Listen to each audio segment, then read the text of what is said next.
గ్రామీణ ఉపాధి హామీ పథకం పేరును మోదీ సర్కార్ మార్చేసింది సార్. ఇక Viksit Bharat guarantee for Rozgar and Ajeevika mission Gramin అంటే VBGRAMGగా మారుస్తూ ఒక బిల్లును కూడా లోక్సభలో ప్రవేశపెట్టిన పరిస్థితి. ఈ నిర్ణయంపై కాంగ్రెస్ ఆరోపణలు చేస్తోంది, అభ్యంతరం వ్యక్తం చేస్తోంది. 2009లో మేమే మహాత్మా గాంధీ పేరును చేర్చాము, ఇప్పుడు తీసేయడం కరెక్ట్ కాదు అనేది ప్రియాంక గాంధీ వాదన. ఇక జాతిపిత గాంధీ పేరును భారతీయ జనతా పార్టీ చెరిపేయాలనుకుంటోంది అనేది కొంతమంది చేస్తున్న ఆరోపణలు సార్. ఎందుకు సార్? రీసెంట్గా మనం చూసాం, మోదీ నెహ్రూపై చాలా ఆరోపణలు చేశారు, ఇప్పుడేమో గాంధీ పేరును తీసేశారు. ఎలా చూడాలంటారు? సమస్య పేరు కాదు. మీరు ఆ వార్త లోపల ఇన్డెప్త్గా చదివితే పేరుతో సమస్య కాదు, పేరుతో సమస్య ఉంది. పేరు మార్చడమే సమస్య కాదు, తీరు కూడా మారింది, అది ఇష్యూ. తీరు మారింది అంటానికి ఉదాహరణ ఏంటంటే, ఇది అంత మహాత్మా గాంధీ జాతీయ ఉపాధి హామీ పథకంగా ఉన్నప్పుడు 100% సెంట్రల్ గవర్నమెంట్ పెట్టుకునే గవర్నమెంట్ ఆఫ్ ఇండియా స్కీమ్ ఇది. కొన్ని దాదాపు ఆల్మోస్ట్ ఆల్ ఖర్చులు గవర్నమెంట్ ఆఫ్ ఇండియానే పెట్టుకుంటుంది. అది ఇప్పుడు 60-40 రేషియో, అంటే రాష్ట్రాల పైన భారీగా భారం మోపబడుతుంది. అంటే 60% మాత్రమే కేంద్రం పెట్టుకుంటుంది, 40% మాత్రం రాష్ట్రాలు, 40% రాష్ట్రాలు పెట్టుకోవాలి. దీనివల్ల మీకు ఎన్డీఏ పాలిత రాష్ట్రాలు కూడా నష్టపోతాయి. ఇప్పుడు ఆంధ్రప్రదేశ్ చంద్రబాబు నాయుడు ఏమంటున్నా, డబ్బులు లేవు, ఆర్థికంగా ఇబ్బందులు ఉన్నాయని. కానీ ఒక్క మాట దీనిపైన మాట్లాడారు. విచిత్రం ఏంటంటే, అంటే రాజకీయ అవసరాల కొరకు ప్రజలకు తన సొంత ప్రభుత్వానికి నష్టం కలిగినా మాట్లాడు. వాస్తవంగా చంద్రబాబు నాయుడు స్థాయిలో ఉన్న టవరింగ్ లీడర్ అపోజ్ చేయాలి. అయ్యా, ఇది రాష్ట్రాలపైన అనవసర భారము, మీరు ఇప్పుడు 60% సెంటర్, 40% స్టేట్ పెట్టుకోవాల్సి ఉంటుంది. కానీ ఎక్కడ పొలిటికల్ రీజన్స్ రీత్యా తమ ప్రభుత్వాలకు నష్టం జరుగుతున్నా కూడా మాట్లాడరు. బీజేపీ మాట్లాడలేదని నేను అర్థం చేసుకోగలుగుతాను. బీజేపీ ముఖ్యమంత్రులు, మిత్రపక్షాల ముఖ్యమంత్రులన్న కన్సర్న్స్ వేసేయాలి కదా. అంటే ప్రతిపక్షాల భాషలో కాకపోతే ఫ్రెండ్లీ భాషలో ఇది రాష్ట్రాలకు భారం జరుగుతుంది అని. ఇందులో ఇంకొక ఇంట్రెస్టింగ్ పాయింట్ చెప్తాను. నార్త్ ఈస్టర్న్ స్టేట్స్, హిమాలయన్ స్టేట్స్కు 90% కేంద్రమే పెట్టుకుంటుంది. ఏం చెప్పారు మనకి ఇప్పటిదాకా కథలు? ప్రత్యేక హోదా లేదు, ఆ స్కీమే లేదు, అది 14th ఫైనాన్స్ కమిషన్ రికమెండ్ అయిన తర్వాత ఆగిపోయింది అన్నారా లేదా? ఆంధ్రప్రదేశ్ ప్రత్యేక హోదా అవసరమే లేదు, ప్రత్యేక హోదా కన్నా ప్రత్యేక ప్యాకేజ్ బెటర్ అని చంద్రబాబు వాదన.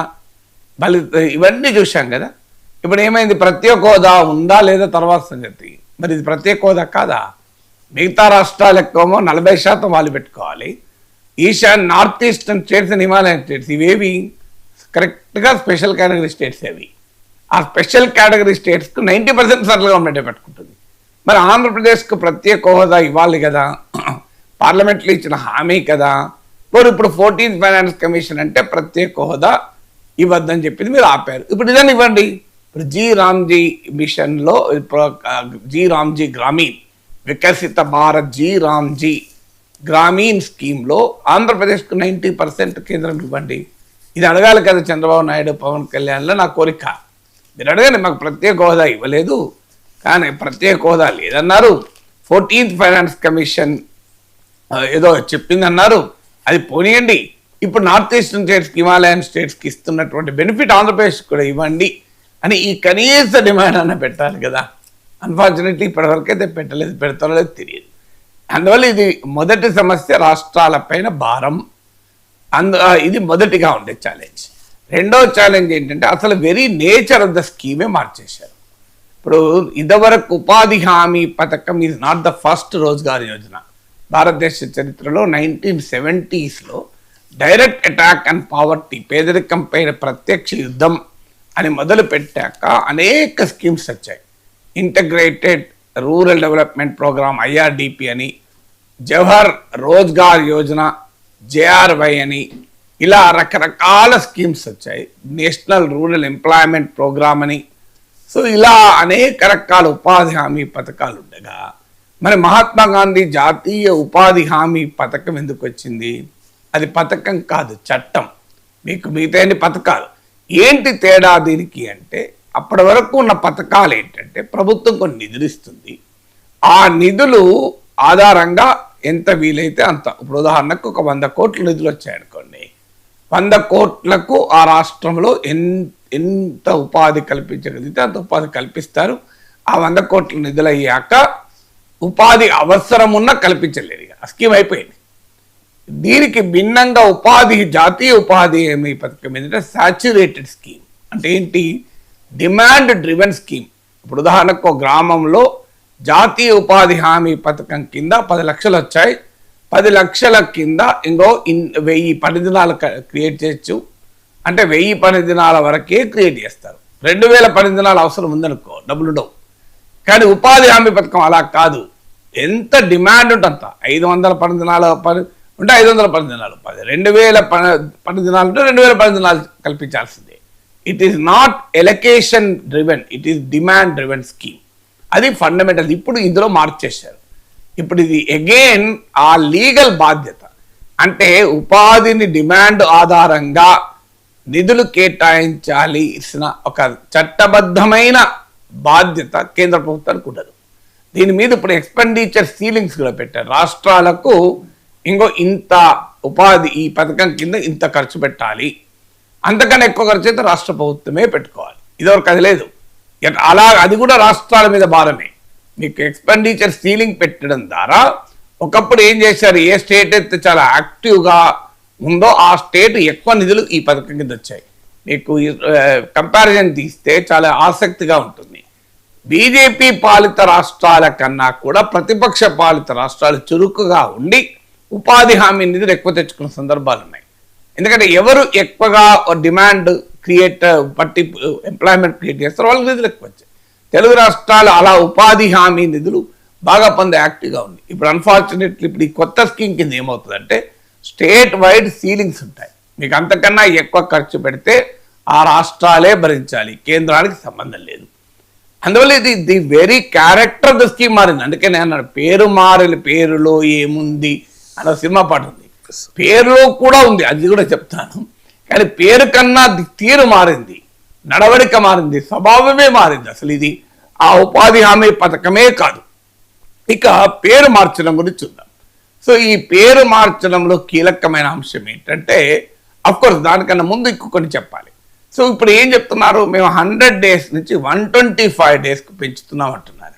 అసలు నిధులు ఇచ్చే చట్టబద్ధమైన బాధ్యతే కేంద్రానికి లేనప్పుడు, డిమాండ్ డ్రివెన్ స్కీమే కానప్పుడు మీరు 125 అంటే 150 అంటే ఏంటి? మీరు అది ప్రాక్టికల్గా జరిగేదా? అలాంటప్పుడు ఈ లీగల్ బాధ్యత ఎందుకు, డిమాండ్ డ్రివెన్ ఎందుకు తీసేశారు? తర్వాత వ్యవసాయ సీజన్ బాగా ఉన్న సమయంలో ఈ ఉపాధి హామీ కింద పనులు చేపట్టారు. ఎందుకు అంటే దీనికి 2 వర్షన్స్ ఉన్నాయి. ఒకటేమో రైతుల నుంచి వచ్చే డిమాండ్ ఏంటంటే భూమి ఉన్న రైతుల నుంచి మాకు ఈ వ్యవసాయ సీజన్లో లేబర్ దొరకడం లేదు, లేబర్ కాస్ట్ పెరిగిపోతుంది, ఉపాధి హామీ పనులు ఉండడం వల్ల మా డిమాండ్ పెరిగి లేబర్కి డిమాండ్ పెరిగి మాకు లేబర్ దొరకడం లేదు రైతుల నుంచి డిమాండ్. కానీ రైతు కూలీల నుంచి, భూమి లేని వ్యవసాయ కూలీల డిమాండ్ ఏంటంటే ఈ సమయంలో వ్యవసాయ పనులున్న సమయంలో కూడా ఉపాధి హామీ పనులుంటే మాకు వ్యవసాయ పనులకు ఎక్కువ వేతనాలు వస్తాయి, డిమాండ్ సప్లై పెరిగి ఎక్కువ మాకు వేతనాలు వస్తాయని వాళ్ళ వాదన. మీకు సప్లై తగ్గితే ఆటోమేటిక్గా మేము ఒప్పుకోవాల్సి ఉంటుంది. ఇప్పుడు మీకు ఓన్లీ మాకు ఉపాధి హామీ పనులు లేవు, ఓన్లీ వ్యవసాయ పనులే ఉన్నాయనుకోండి, మాకు ఉపాధి లేదు, మేము సప్లై తగ్గిపోతుంది, ఆటోమేటిక్గా మేము ఎంతకైనా ఒప్పుకోవాల్సి ఉంటుంది కదా. మీరు ఒక్కసారి ఉపాధి హామీ పనులు కూడా ఉన్నాయనుకోండి, మాకు డిమాండ్ పెరుగుతుంది కదా అని వాళ్ళ వాదన. ఎందుకంటే గ్రామంలో భూమి ఉన్న వాళ్ళు 30% ఉంటే భూమి లేని వాళ్ళు 70% ఉంటారు.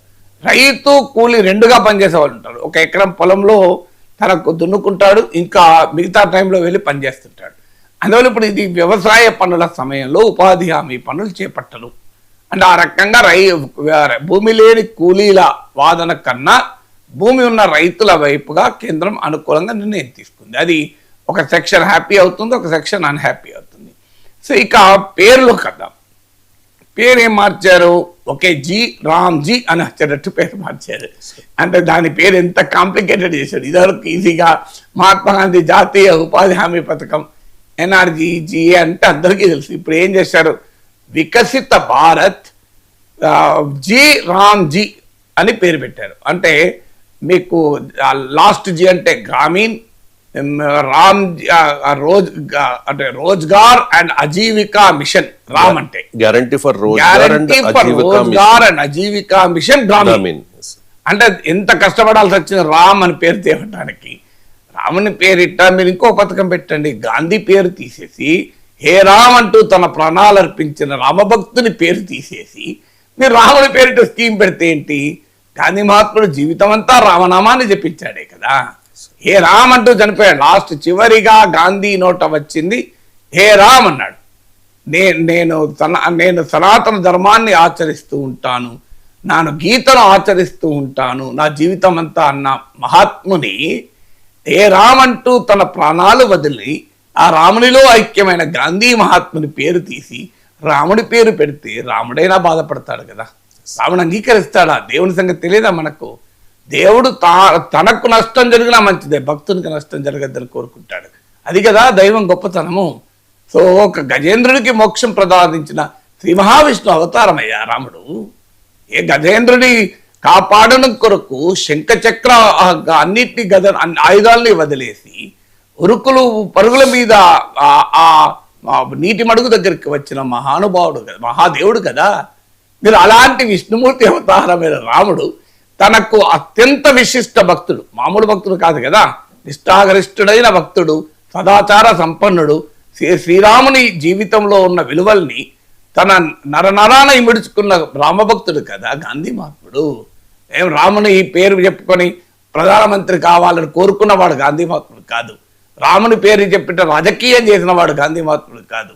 రాముని పేరు రామునిలోని అద్భుతమైన సుగుణాలని తన వంట పట్టించుకొని ఈ దేశానికి స్వాతంత్రాన్ని ఇచ్చి తాను కొవ్వొత్తిలా కలిగి ఏ పదవి తీసుకోకుండా తన కుటుంబానికి ఏ పదవి లేకుండా జీవితాన్ని త్యాగం చేసిన నిజమైన అసలు సిసలు రామ భక్తుడు రామదాసుడు కదా. అలాంటి అతను పేరు తీసేసి మేము రాముని పేరు పెట్టామంటే రాముని పేరు పెట్టడాన్ని ఈ దేశంలో ఎవరికి అభ్యంతరము? ఈనాటికి కూడా కోట్లాది మంది ప్రజలకు స్ఫూర్తిదాత కదా రాముని జీవితం అనేది. ఈరోజు మానవాళిలో నశించిపోతున్న కృషించిపోతున్న అనేక విలువలకు మహోన్నత విలువలకు నిలువెత్తు రూపం కదా శ్రీరామచంద్రుడు.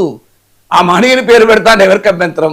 కానీ గాంధీ మహాత్ముని పేరు తీసేది రాముని పేరు పెట్టుకుంటా నేను, అది కూడా రామ్జీ అంట. రాముని పేరు ఇంకో గొప్ప స్కీమ్ పెట్టండి, ఎవరు అభ్యంతరం చెప్తున్నారు? ఇంతకన్నా గొప్ప స్కీమ్ పెట్టండి రాముని పేరిట. ఇంతవరకు 11 ఏళ్ళైనా రాముని పేరిట ఒక స్కీమ్ పెట్టాలన్న ఆలోచన రాలేదు, ఇప్పటికైనా వచ్చింది, సంతోషం కదా. రామునికి ఆలయం కట్టడానికి రాజకీయాలు చేశారు తప్ప రాముని పేరిట 4 మంచి స్కీములు ప్రజలకు ఉపయోగపడే స్కీములు పెడతాను అంతకన్నా ఎక్కువనా? కానీ 11 ఏళ్ళైంది కదా రాముని పేరిట స్కీమ్ పెట్టాలని ఆలోచన రాకుండా. 11 ఏళ్ళకి ఆలోచన వచ్చింది ఏదో రాముని పేరిట స్కీమ్ పెట్టాలి అని. ఎందుకంటే ఆలయం వచ్చేసింది, ఇక ఆలయంతో రాజకీయం ఉండదు, అందువల్ల ఇక కనీసం స్కీమ్ అన్న పెట్టి మళ్ళీ కొంతకాలం నడపచ్చు అని. దానికి మీరు గాంధీ మహాత్ముని పేరు తీశారు, అది కూడా రామభక్తుడు పేరు తీసేశారు. సో అందువల్ల ఏంటి ఎజెండా మనకు అర్థం కావాల్సిందంటే మీరు చరిత్ర అంతా చూడండి. మొదలు ఇందిరాగాంధీని అటాక్ చేశారు. అప్పుడు ఏమనుకున్నారు? ఇందిరాగాంధీ ఎమర్జెన్సీ పెట్టింది కదా, ఇందిరాగాంధీని అటాక్ చేస్తే ఏమున్నది అని అందరూ ఆనందపడ్డారు. అప్పుడు అన్నారు చూడు, they came for a religious preacher, మత ప్రచారం కొరకు వచ్చారు. They came for a trade unionist, I'm not a trade unionist అంటే హిట్లర్ ఒక ట్రేడ్ యూనియనిస్ట్ కొరకు వచ్చారు, నేను ట్రేడ్ యూనియనిస్ట్ కాదు అంటే వెళ్ళిపోయారు.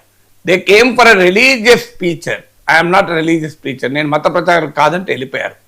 They came for a communist, నేను ఐఎమ్ నాట్ ఎ కమ్యూనిస్ట్ అంటే వెళ్ళిపోయారు.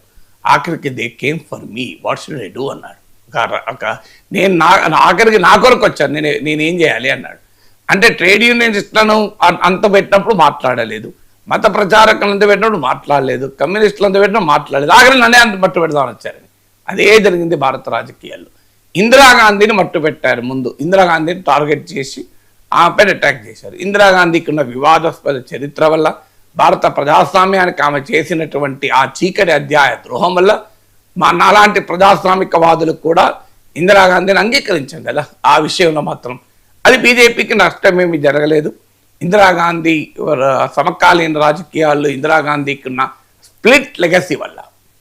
ఇక రెండవది వచ్చారు తర్వాత ఎవరి మీద పడుతున్నారు? ఇప్పుడు నెహ్రూ మీద పడుతున్నారు. మీరు చూడండి, నెహ్రూ మీద పడుతున్నారు. నెహ్రూ నాగార్జున సాగర్ కట్టాడు, 11 ఏళ్ళైంది. పోలవరం కట్టలే మోడీ, 11 ఏళ్ళైంది.